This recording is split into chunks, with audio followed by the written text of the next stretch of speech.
Hello friends, welcome to my YouTube channel backbenchers Adda. Backbenchers আড্ডাতে সবাইকে স্বাগত। আজ আমরা অনেকগুলো টপিক পড়ব, তো সেগুলো আস্তে আস্তে সময় নষ্ট না করে শুরু করা যাক।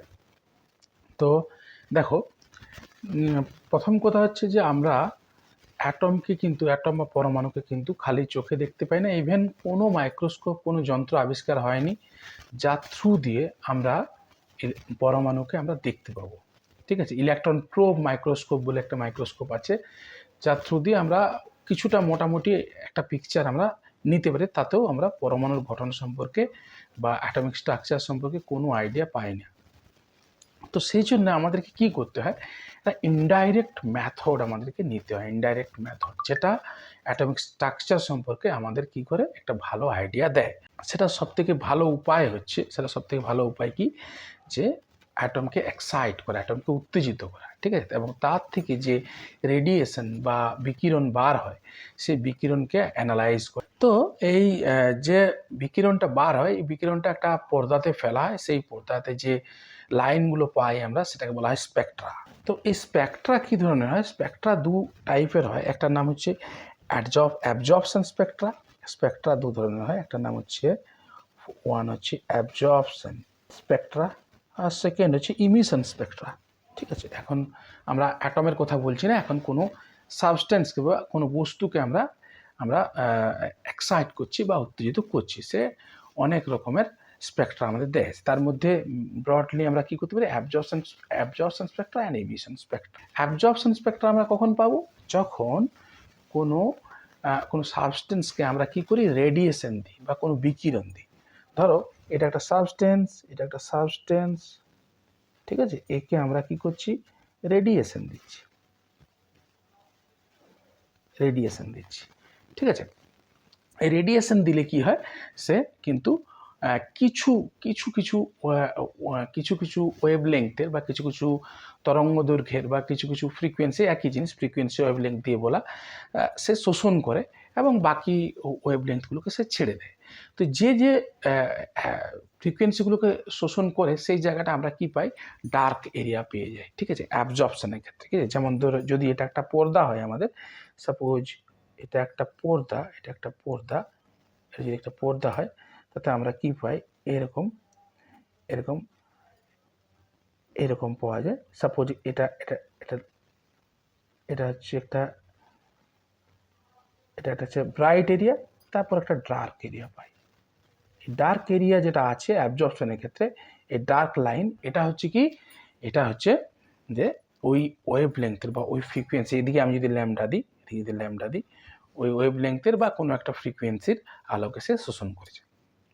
ঠিক আছে, আর ইমিশন স্পেকট্রা আমরা কখন পাই? যখন আমরা কি করি? যখন আমরা অন্য কোনো প্রসেসে কোনো সাবস্টেন্সকে আমরা কি করি? আমরা তাকে হিট করি বা ইলেকট্রিক্যাল স্পার্ক দিই। হিট অর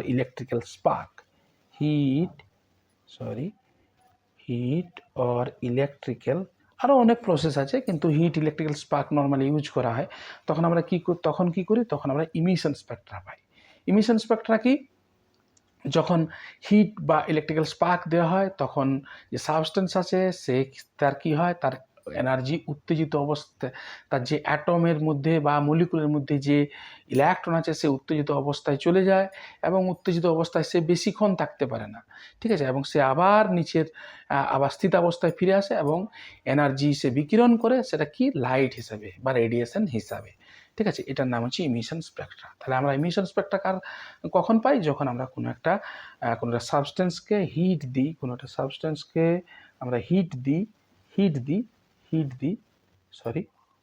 সাবস্টেন্সকে যখন আমরা হিট দিই বা তাকে কোনো ইলেকট্রিক্যাল স্পার্ক দিই। ঠিক আছে, তো এই হচ্ছে অ্যাবজর্পশন অ্যান্ড ইমিশন স্পেকট্রা। এরপর আমরা দেখব, এই আর একটা কথা বলে নিই, এখানে বলতে ভুলে যাচ্ছি। সেটা হচ্ছে যে এই আপার স্টেটে যে এর যে মানে ইলেকট্রনের থাকার যে লাইফ টাইম, সেটা অত্যন্তই কম। Suppose 10⁻⁶ second. এটা কেন? তার কারণ হচ্ছে হাইজেনবার্গ আনসার্টেনটি প্রিন্সিপাল। এটা আমি পরে এক্সপ্লেন করবো, হাইজেনবার্গ আনসার্টেনটি প্রিন্সিপাল। এরপর আমাদের দেখি যে এই যে অ্যাবজর্পশন এবং ইমিশন স্পেকট্রা, এই দুটো কেমন ধরনের হয়, কেমন নেচার হয়, কেমন দেখতে হয়, সেটা তিন ধরনের হয়। একটা হচ্ছে ওয়ান হচ্ছে কন্টিনিউয়াস, সেকেন্ড হচ্ছে ব্যান্ড, অ্যান্ড থার্ড হচ্ছে লাইন। কন্টিনিউয়াস, এবার আমি এগুলো পিকচারগুলো আঁকি, তাহলে বুঝতে পারবে এগুলো কী কী বলতে চাইছি। কন্টিনিউয়াস স্পেকট্রা কেমন, সাপোজ কন্টিনিউয়াস স্পেকট্রা কেমন, সাপোজ এইটা একটা আমার পর্দা, যে লাইনগুলো আমরা পাবো সেই লাইনগুলো ক্লোজলি স্পেস, একদম ক্লোজলি স্পেসড, ঠিক আছে, কোনো ডিফারেন্স নেই, তাদের মধ্যে কোনো ডিফারেন্স নেই। এটা হচ্ছে কন্টিনিউয়াস স্পেকট্রা, ঠিক আছে। ব্যান্ড স্পেকট্রা কেমন, ব্যান্ড স্পেকট্রা কীরকম, সাপোজ এটা আমার আবার এটা একটা পর্দা, এরকম লাইনগুলো কিছুটা জায়গায় এরকম ক্লোজলি স্পেসড লাইন থাকবে, আবার কিছুটা বাদ দিয়ে আবার কি হবে, আবার এখানে, আবার এইখানে তৈরি হবে। এটা একটা ব্যান্ড, ঠিক আছে। এইখানে আমাদের কি হয় যে এই যে মাঝের যে এরিয়াটা, এটা হচ্ছে যদি আমি ইমিশন স্পেকট্রা দেখি তাহলে এটা ডার্ক, এগুলো কিন্তু ব্রাইট, এটা হচ্ছে ব্রাইট। আর লাইন স্পেকট্রা কি, লাইন স্পেকট্রা যদি আমি আঁকার চেষ্টা করি, লাইন স্পেকট্রা এরকম হয়, এইখানে একটা লাইন এবং অনেক ডিফারেন্স, এটা পার্টিকুলার একটা লাইন হবে এবং তার থেকে অনেক ডিফারেন্সে আর একটা লাইন হবে, তারপর আবার আর একটা লাইন, ঠিক আছে, এরকম কোনো ব্যান্ডের আকারে থাকবে না, ঠিক আছে। এই হলো, এটা হচ্ছে লাইন স্পেকট্রা, ঠিক আছে। তো আমরা কার ক্ষেত্রে কন্টিনিউয়াস পাই, কার ক্ষেত্রে ব্যান্ড পাই এবং কার ক্ষেত্রে আমরা লাইন পাই, এগুলো আমরা দেখব। সেটা হচ্ছে যে কন্টিনিউয়াস স্পেকট্রা কার ক্ষেত্রে পাই, সেটা হচ্ছে আমাদের সলিড অ্যান্ড লিকুইডের ক্ষেত্রে। সলিড এবং লিকুইডকে যদি আমি এক্সাইট করি তাহলে আমরা কি পাবো, কন্টিনিউয়াস পাবো, সলিড অ্যান্ড লিকুইড। ব্যান্ড কার ক্ষেত্রে পাবো, ব্যান্ড পাবো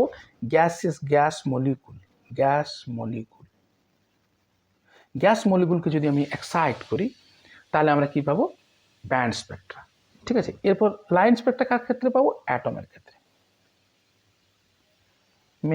এবার আমরা মোর স্পেসিফিক্যালি বলতে পারি gaseous atom. Different type of Spectra, মানে তার ক্যারেক্টারটা কীরকম হয়, ঠিক আছে। তোমরা একটা এক্সাম্পল আমি তোমাদেরকে বলতে পারি যে কন্টিনিউয়াস স্পেকট্রা কীরকম হয়।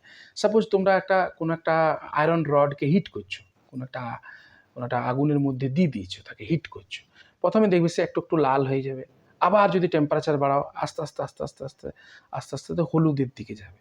তো এই যে কালার চেঞ্জটা, এটা কিন্তু কন্টিনিউয়াসলি হয়। কালার চেঞ্জ মানে তার ল্যামডাটা কন্টিনিউয়াসলি চেঞ্জ হচ্ছে, ঠিক আছে। কিন্তু কোনো গ্যাসিয়াস মলিকুল বা কোনো গ্যাসিয়াস অ্যাটমের ক্ষেত্রে এইরকম কোনো ফেনোমেনা দেখতে পাওয়া আমাদের যায় না, ঠিক আছে।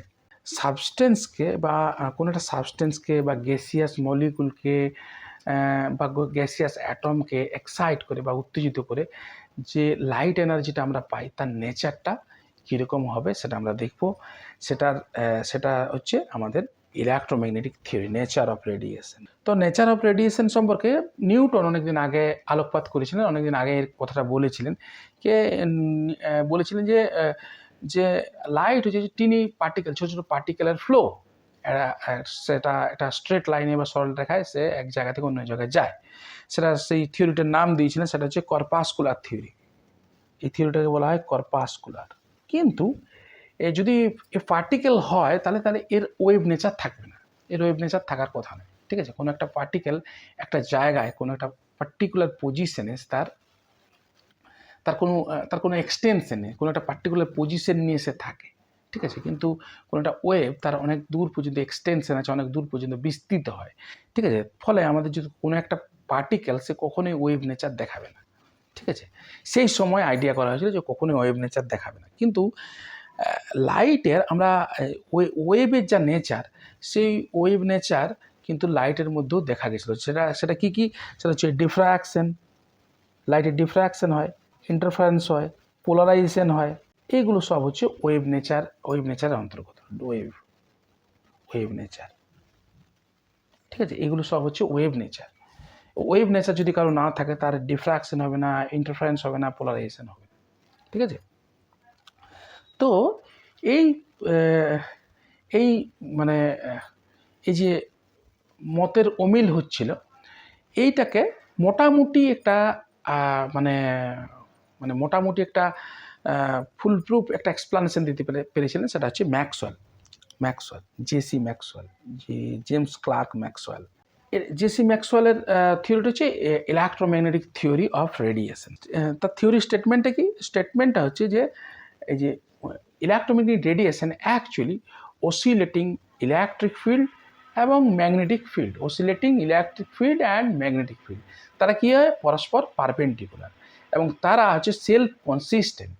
সেলফ কনসিস্টেন্ট মানে হচ্ছে যে তারা পরস্পর একে অপরকে তৈরি করে। ইলেকট্রিক ফিল্ড ম্যাগনেটিক ফিল্ড তৈরি করে, ম্যাগনেটিক ফিল্ড ইলেকট্রিক ফিল্ড তৈরি করে, ঠিক আছে? তো এরা এদের ডিরেকশানটা কি? এরা পরস্পর 90 ডিগ্রি অ্যাঙ্গেল করে থাকে, এবং যে ডিরেকশানে এনার্জি ফ্লো হচ্ছে সেই ডিরেকশানের সাথেও এই ইলেকট্রিক ফিল্ড এবং ম্যাগনেটিক ফিল্ড 90 ডিগ্রি অ্যাঙ্গেল করে থাকে। কীরকম সেটা একটু পিকচারটা যদি আমরা আঁকি তাহলে বুঝতে পারবো। এটা আমার এক্স অ্যাক্সিস, এটা এক্স, এটা ওয়াই, এটা ওয়াই, এটা জেড, ঠিক আছে? এরপর কি হবে? সাপোজ এইখান থেকে আমি এখান থেকে আমি ব্ল্যাক দিয়েই করছি, এইখান থেকে আরেকটা আমি অন্য কালার দিয়ে দিচ্ছি। এটা যদি আমাদের ইলেকট্রিক ফিল্ড হয়, এইদিকে আমরা ইলেকট্রিক ফিল্ড দিচ্ছি, ইলেকট্রিক ফিল্ড এইদিকে যে কোনো এই এই এই এই অ্যাক্সিসগুলোর কোনো প্রবলেম নেই, যে কোনোটাকে ধরতে পারো।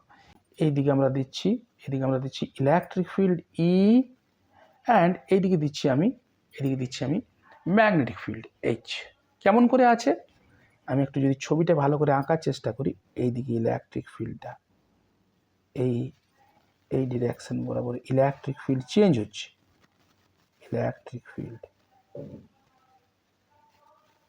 আর এই দিকে ম্যাগনেটিক ফিল্ড 90 ডিগ্রি অ্যাঙ্গেল করে।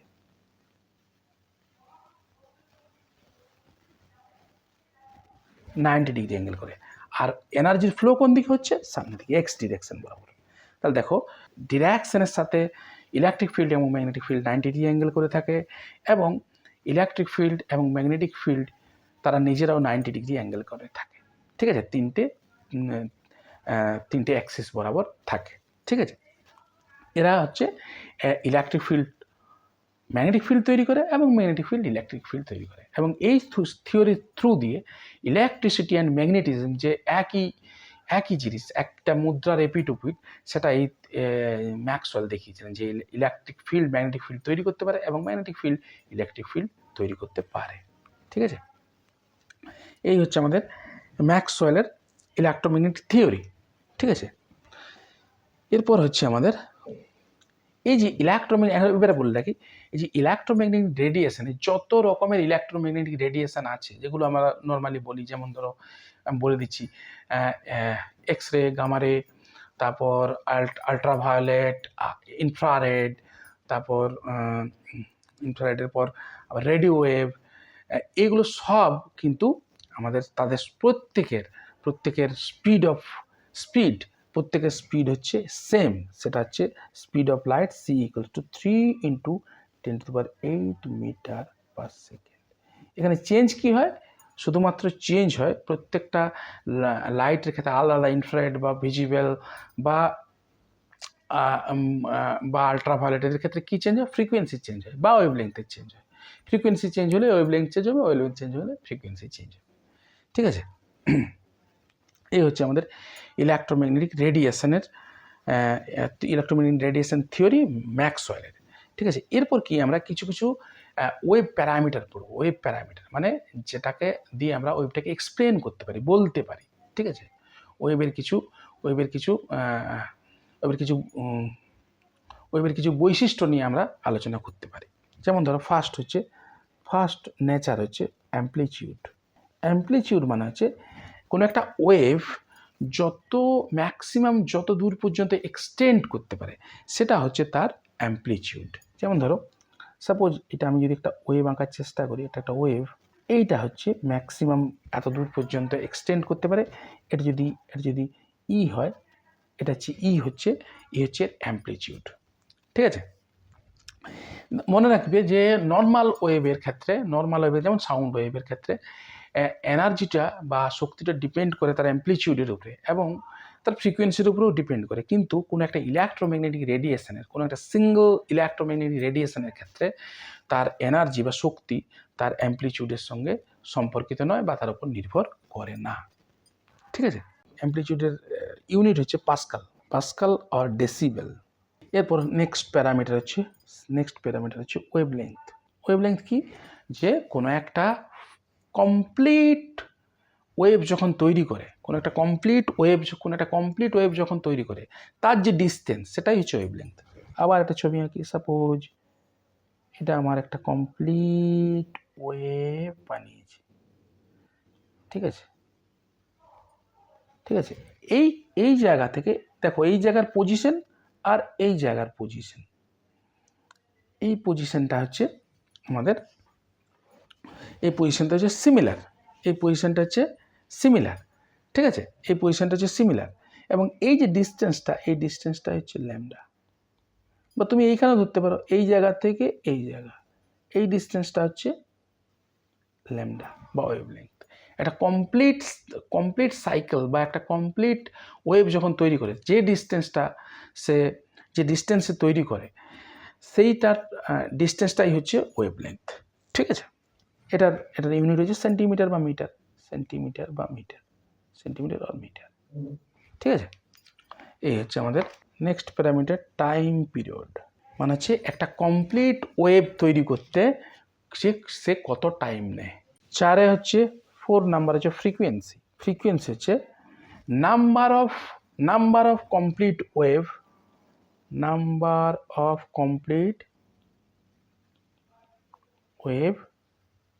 In 1 second. ঠিক আছে, এটাকে বলা হয় frequency, number of complete wave in 1 second. Number of complete wave in 1 second, 1 সেকেন্ডে কতগুলো কমপ্লিট ওয়েভ তৈরি করছে। সাপোজ এইটা একটা আমি যদি আঁকি,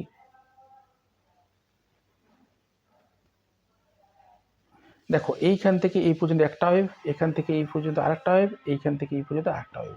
মোট আমাদের কমপ্লিট ওয়েভ কোটা করেছে 3টা এবং এই কমপ্লিট ওয়েভ এইখান থেকে এত দূর পর্যন্ত যেতে সময় লেগেছে 1 সেকেন্ড। ঠিক আছে, তো কতগুলো কমপ্লিট ওয়েভ করেছে? 3টে। তাহলে কি হয়েছে? তাহলে এর ফ্রিকোয়েন্সি নিউ কত হবে? নিউ হচ্ছে 3 সাইকেল পার সেকেন্ড। এটার নামে হার্জ, এইচজেড বলে, হার্জ। ঠিক আছে, সাইকেল পার সেকেন্ড মানে হার্জ। ঠিক আছে, এরপর আমাদের 5 নম্বর প্যারামিটার হচ্ছে ভ্যালোসিটি বা স্পিড বলতে পারো, স্পিড। ঠিক আছে, স্পিড অফ লাইট। স্পিড কি না? Distance travel in 1 second. দেখো এইখান থেকে এই পর্যন্ত যেতে সময় লেগেছে 1 সেকেন্ড। তো এটা যদি সাপোজ 10 সেন্টিমিটার হয়, 10 সেন্টিমিটার, তাহলে এর ভ্যালোসিটি কত? ভ্যালোসিটি বা স্পিড হচ্ছে 10 সেন্টিমিটার পার সেকেন্ড। ঠিক আছে, এক সেকেন্ডে কত দূরত্ব যায়, এটা তোমরা সবাই জানো। এখন আমরা একটা রিলেশন তৈরি করব। এটা রিলেশন হচ্ছে আমাদের কি, যে এটা মনে রাখবে, সি ইকুয়ালস টু বা V equals to velocity, V equals to nu lambda. ঠিক আছে, এখান থেকে দেখো বোঝার চেষ্টা করো। এই যে এইখান থেকে বোঝার যদি চেষ্টা করি আমি, যেটা কটা সাইকেল করেছে? 3টা। একটার জন্য কত? একটার জন্য হচ্ছে ল্যামডা। তাহলে ভি পেতে গেলে কত হবে? তাহলে 3 ল্যামডা হয়ে যাবে। তাহলে V equals to nu lambda. এক সেকেন্ডে কত দূরত্ব যায় সেটা হচ্ছে ল্যামডা, আর 1 সেকেন্ডে কতগুলো সাইকেল করে সেটা হচ্ছে নিউ। তো দুটো যদি মাল্টিপ্লাই করে দিই তাহলে কি হবে? তাহলে আমাদের তার ভ্যালোসিটি পেয়ে যাবে, 1 সেকেন্ডে কত দূরত্ব যাচ্ছে। ঠিক আছে, এখন এটা যে কোনো ওয়েভের ক্ষেত্রে প্রযোজ্য, কিন্তু আমরা যখন ইলেকট্রোম্যাগনেটিক ওয়েভের কথা বলবো তখন আমাদের কি হচ্ছে, সেটা হচ্ছে c equals to nu lambda, যেখানে সি কনস্ট্যান্ট, এটার ভ্যালু হচ্ছে 3 × 10⁸ মিটার পার সেকেন্ড। এইটা কখনোই চেঞ্জ হয় না, যে কোনো ইলেকট্রোম্যাগনেটিক ওয়েভের এই সিটা কনস্ট্যান্ট। শুধুমাত্র নিউ চেঞ্জ হবে, নিউ চেঞ্জ হলে ল্যামডা চেঞ্জ হয়ে যাবে। আলাদা আলাদা আমরা ওয়েভ লেংথের আলাদা আলাদা ফ্রিকোয়েন্সির আমরা ইলেকট্রোম্যাগনেটিক রেডিয়েশন পেতে পারি। ঠিক আছে, এরপর আমাদের হচ্ছে ইন্টেন্সিটি। নেক্সট হচ্ছে ইন্টেন্সিটি কি? ইন্টেন্সিটি হচ্ছে যে number of wave passed in unit area. ধরো এটা হচ্ছে আমাদের ইউনিট এরিয়া।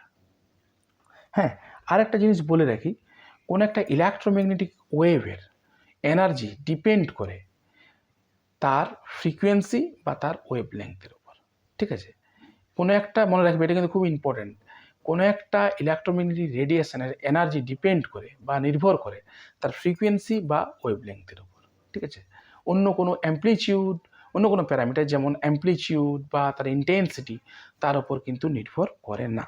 ইন্টেন্সিটি এবারে বলি ইন্টেন্সিটি কি, যে ধরো এখানের মধ্যে কতগুলো নাম্বার অফ ওয়েভ, কতগুলো নাম্বার 1 স্কোয়ার সেন্টিমিটারে পাস করছে, সেটাই তার ইন্টেন্সিটি। ঠিক আছে, এখন নর্মাল ওয়েভের ক্ষেত্রে যেমন সাউন্ড ওয়েভের যেটা বলছিলাম, তার ক্ষেত্রে তার শক্তি নির্ভর করে তার ইন্টেন্সিটির উপর, কিন্তু ইলেকট্রোম্যাগনেটিক রেডিয়েশনের ক্ষেত্রে তার শক্তি নির্ভর করে না ইন্টেন্সিটির উপর। এর এক্সপ্লানেশন কিন্তু অনেক ডিপ। ঠিক আছে, অনেক ডিপ। এটা আমরা আস্তে আস্তে যখন আমরা কোয়ান্টাম মেকানিক্স পড়বো, কোয়ান্টাম মেকানিক্সের কিছু আইডিয়া পড়বো, তখন কিন্তু আমাদের আস্তে আস্তে ক্লিয়ার হবে। এবার আমরা মেন আইডিয়াতে আসবো। মেন আইডিয়া কি? মেন আইডিয়া হচ্ছে যে অ্যাটমিক স্পেকট্রা, যার থ্রু দিয়ে আমরা অ্যাটমিক স্ট্রাকচারের সম্পর্কে একটা আইডিয়া আমরা পেতে পারি। অ্যাটমিক স্পেকট্রা কি, মানে আমরা এখন বলি যে অ্যাটমিক স্পেকট্রা আমরা পাই কী করে। অনেকের হতে পারে যে অ্যাটমিক স্পেকট্রা তো বলছি আমরা, কিন্তু কী করে পাই স্পেকট্রাটা আমরা পাই কি, ইন রিয়েল এক্সপেরিমেন্ট আমরা কী করে অ্যাটমিক স্পেকট্রা পাই আমরা, তখন কি এটা কীভাবে হতে পারে? এটা আমাদের হয় যে আমাদের ক্যাথোড রে ডিসচার্জ টিউবে, যখন ক্যাথোড রে ডিসচার্জ টিউবে অনেক মলিকুল থাকে এবং ইলেকট্রন ওই মলিকুলকে আঘাত করে বা হিট করে, তখন কী হয়, মলিকুল ভেঙে যায়। মলিকুল ভেঙে গিয়ে অ্যাটমে পরিণত হয়, অ্যাটমে চেঞ্জ হয়ে যায়, এবং অ্যাটমে চেঞ্জ হয়ে যাওয়ার পরে কী হয়, কিছু এক্সেস এনার্জি সে নিতে পারে ওই কলিশনের জন্য বা আঘাতের জন্য। ঠিক আছে, এরপরে কী হয়, এক্সেস এনার্জি আবার রেডিয়েশনের থ্রু দিয়ে সে আবার লোয়ার এনার্জি স্টেটে নেমে আসে, এবং আমরা সেই রেডিয়েশনটাকে আমরা অ্যানালাইজ করি। এইভাবে আমরা অ্যাটমিক স্পেকট্রা আমরা পাই। তো প্রথম যে অ্যাটমিক স্পেকট্রাটা পাওয়া গেছিলো, প্রথম যে এলিমেন্টটা নিয়ে আমরা অ্যাটমিক স্পেকট্রা করা হয়েছিল, সেটা হচ্ছে হাইড্রোজেন। অ্যাটমিক স্পেকট্রা করা হয়েছিল হাইড্রোজেনের, H2 হাইড্রোজেনের। ঠিক আছে, এবং আমাদের ডিফারেন্ট সায়েন্টিস্ট বা ডিফারেন্ট স্পেকট্রোস্কোপিস্ট আমাদের কী করেছিলেন, আমাদের ডিফারেন্ট সিরিজ পেয়েছিলেন।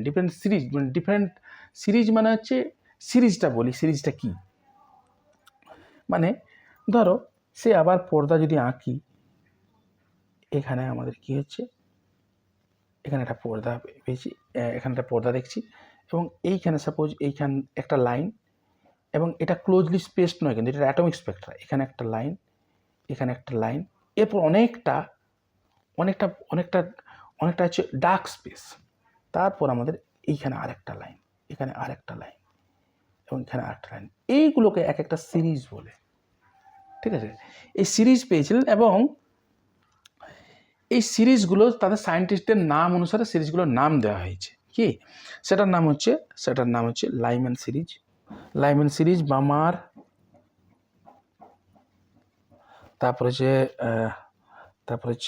তারপর আরও সিরিজ আছে, এবং আদার সিরিজ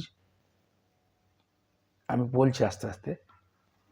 এই লাইম্যান সিরিজ হচ্ছে, এটা হচ্ছে ইউভি, এটা পড়তে পারি, ইউভি রিজিয়নে পাই। লাইম্যান সিরিজটা আমরা কি পাই, যে লাইম্যান সিরিজের যে লাইনগুলো পাই, তার যে ল্যামডা, সেটা হচ্ছে ইউভি লাইটের ল্যামডা। বামার কি, এটা পাই আমি ভিজিবল। আদার সিরিজ কি পাই, আইআর, ইনফ্রারেড। ঠিক আছে, এরপর আমরা দেখি যে কি এটা কতদূর পর্যন্ত স্পেকট্রোস্কোপিস্টরা এক্সপ্লেন করতে পেরেছিলেন, সেটা আমরা দেখি। এটা হচ্ছে যে বামার 1885 সালে বামার কী করেছিলেন, একটা ইম্পিরিক্যাল ফর্মুলা দিয়েছিলেন। ইম্পিরিক্যাল ফর্মুলা কি? ইম্পিরিক্যাল ফর্মুলা হচ্ছে যার কোনো থিওরিটিক্যাল কোনো ব্যাকগ্রাউন্ড নেই, শুধুমাত্র আমাদের যে এক্সপেরিমেন্টাল যে আউটকাম, এক্সপেরিমেন্টাল যে রেজাল্টটা পাচ্ছি, তার সঙ্গে যে ফর্মুলাটা দেওয়া আছে তার সঙ্গে তার মিল আছে, সেটা থেকে আমরা এক্সপেরিমেন্টাল ভ্যালুটা আমরা পেতে পারি। এটার নাম হচ্ছে এম্পিরিক্যাল ফর্মুলা। ঠিক আছে, এটা মিলিয়ে করা একটা জিনিস, এর কোনো থিওরিটিক্যাল প্রুফ নেই। ঠিক আছে, সেই সিরিজ সেটা কি না, যে উনি ভিজিবল রেঞ্জে পেয়েছিলেন, উনি প্রথম এই সিরিজটা দেখেছিলেন, বামারই প্রথম সিরিজটা দেখেছিলেন ভিজিবল রেঞ্জে। সো ভিজিবল রেঞ্জে আমরা কি দেখেছিল, সেটা হচ্ছে 1/λ ইকুয়ালস টু নিউ বার আমরা জানি, সমান equals to R 1/n1 square minus 1/n2 square, যেখানে n1 equals to 2 and n2 equals to 3, 4, 5, infinity.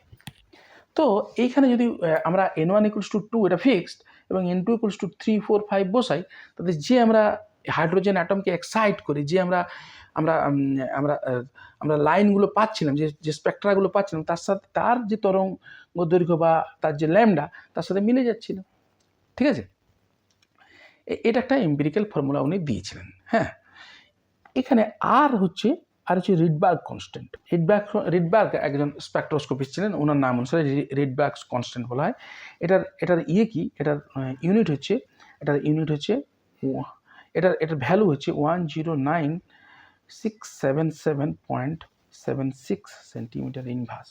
হ্যাঁ, সেন্টিমিটার ইনভার্স। এটা কি করে সেন্টিমিটার ইনভার্স হলো, দেখো 1/λ যা ইউনিট হবে, এগুলো দেখো, এই n1 n2 এগুলো একটা নাম্বার, সংখ্যা। তাহলে 1/λ ইকুয়ালস টু সেন্টিমিটার ইনভার্স, অতএব আর ইউনিটও হবে সেন্টিমিটার ইনভার্স। ঠিক আছে, এই সময় আমাদের আরেকটা প্রিন্সিপাল আর রিজ বলে একজন স্পেকট্রোস্কোপিস্ট ছিলেন, উনি আরেকটা প্রিন্সিপাল দিয়েছিলেন, যেটার নাম হচ্ছে রিজ কম্বিনেশন প্রিন্সিপাল। তো রিজ কম্বিনেশন প্রিন্সিপালে কি উনি বলেছিলেন, সেটা হচ্ছে যে কোনো মানে বামার সিরিজ বাদ দিয়েও যে কোনো সিরিজ বা যে কোনো লাইন পাওয়া সম্ভব হাইড্রোজেন অ্যাটমকে এক্সাইট করে। ঠিক আছে, যে কোনো লাইন পাওয়া সম্ভব অন্য রিজিয়নের, আইআর হতে পারে, তারপর ইউভি হতে পারে, এগুলো পাওয়া সম্ভব, এবং তাকে আমরা একটা জেনারেল ফর্মুলাতে ফেলতে পারি। সেটা কি, সেটা হচ্ছে nu bar equals to 1/λ equals to r divided by x square minus r divided by y square, যেখানে x fixed and y changing। ঠিক আছে, y changing। তো তিনি কি করেছিলেন, সাপোজ আমরা কি করছি, দেখো আমরা কি করছি, এখানে আমরা nu bar equals to r divided by 2 square, এখানে আমরা 2 বসাতে পারি, minus r divided by 3 square, nu bar alpha দিয়ে দিলাম। যে আবার নিউ বিটা আমরা লিখতে পারি, nu bar beta equals to r divided by 2 square minus r divided by 4 square. এবার আমার যদি nu beta minus nu alpha, এটা আমাদের কি ওয়েভ নাম্বারের ডিফারেন্স, সেটাও একটা ওয়েভ নাম্বার। ঠিক আছে, ইকুয়ালস টু আমরা লিখতে পারি, দেখো R 3 square minus R divided by 4 square. তাহলে এই যে আমরা এটা একটা সাপোজ এটা নিউ বার এক্স দিয়ে দিলাম, এই ওয়েভ নাম্বারটাকে আমরা লিখতে পারি R divided by X square minus R divided by Y square. ঠিক আছে, তো এই যে উনি যে আমরা শুধুমাত্র বামারের ক্ষেত্রে যেমন 2টা ফিক্সড ছিল, উনি বলছেন যে এমন নয় যে 2টাই ফিক্সড, এক্সকে 2এই ধরতে হবে, অন্য কিছুও ধরা যায়, অন্য কিছু ধরে আমরা অন্য সিরিজ পেতে পারি, এটা উনি দেখিয়েছিলেন। এটা দেখো, এটা আবার সেই একই দুটো যে রাশি বা দুটো যে ভ্যালু, তার ভ্যালুর ডিফারেন্সটা চলে আসছে। ঠিক আছে, এটা কিন্তু পরবর্তী ক্ষেত্রে এই আইডিয়াটা কিন্তু প্রুফ হয়েছিল যখন আমাদের ডিফারেন্ট সায়েন্টিস্ট ডিফারেন্ট সিরিজ পেয়েছিলেন। তাদের নাম আমি লিখে দিচ্ছি, সেটা হচ্ছে লাইম্যান।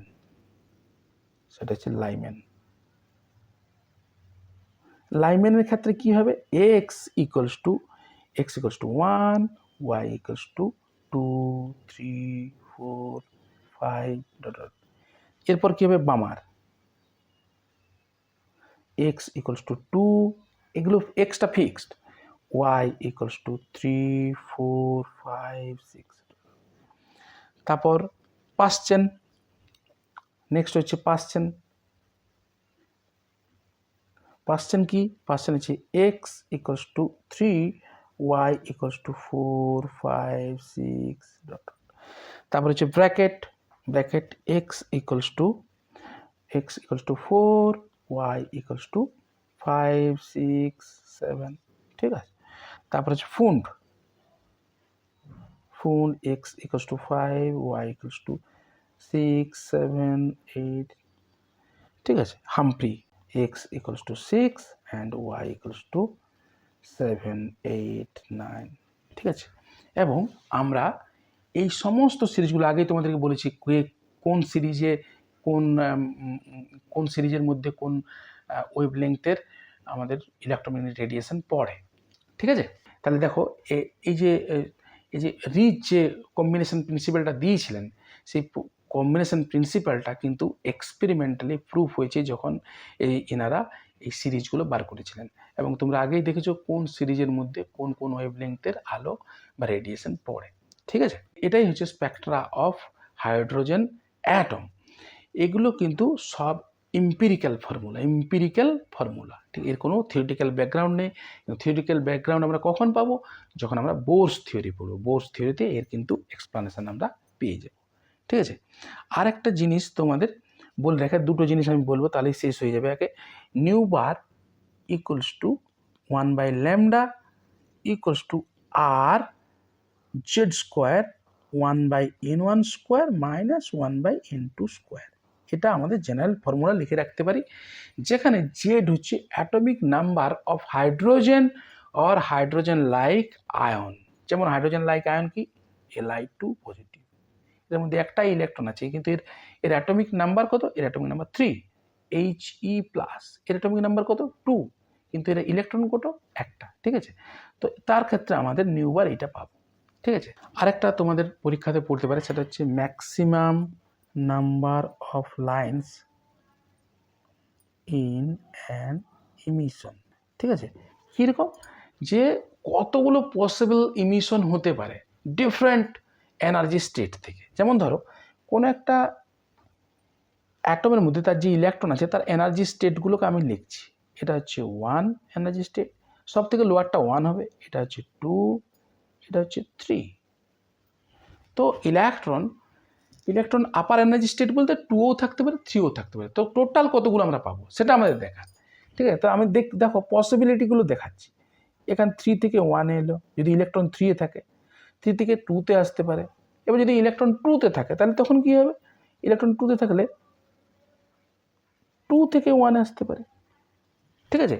তাহলে আমাদের কতগুলো পেলাম এখানে? আমাদের যেখানে আপার এনার্জি স্টেট হচ্ছে 3, সেখানে আমরা কতগুলো পেলাম? সেটা আমাদের হচ্ছে কত? 3। এটাকে এবার কিভাবে পাবো দেখো, n, এটা ফর্মুলা আমি লিখেছি, n into n minus 1 divided by 2। এখন দেখো n ইকুয়ালস টু, আমরা যদি 3 বসাই, n ইকুয়ালস টু 3 বসাই, 3 into 3 minus 1 divide by 2 equals to 3। দেখো মিলে যাচ্ছে। তাহলে ম্যাক্সিমাম হায়ার, সব থেকে হায়ার এনার্জি স্টেট যেটা, সেটা n এর জায়গায় বসবে। তাহলে আমাদের ম্যাক্সিমাম নাম্বার অফ ইমিশন আমরা পেয়ে যাব, ঠিক আছে। ফ্রেন্ডস, আজ এই পর্যন্তই। আশা করছি এই ভিডিও তোমাদের ভালো লাগবে এবং তোমরা অবশ্যই উপকৃত হবে। শুধু স্কিপ না করে শুধু ভিডিওটা শেষ পর্যন্ত দেখে যাও। এবং যদি কোনো ইমপ্রুভমেন্টের দরকার আছে বা কোনো কিছু আমার ভুল হয়ে থাকে তাহলে নিশ্চয়ই কমেন্ট সেকশনে জানাও। যদি কোনো কোয়ারি থাকে তাহলে তোমরা আমাকে হোয়াটসঅ্যাপ করতে পারো @8967635496 আর mailme@.com, ঠিক আছে, daskousik1984@gmail.com। Thank you.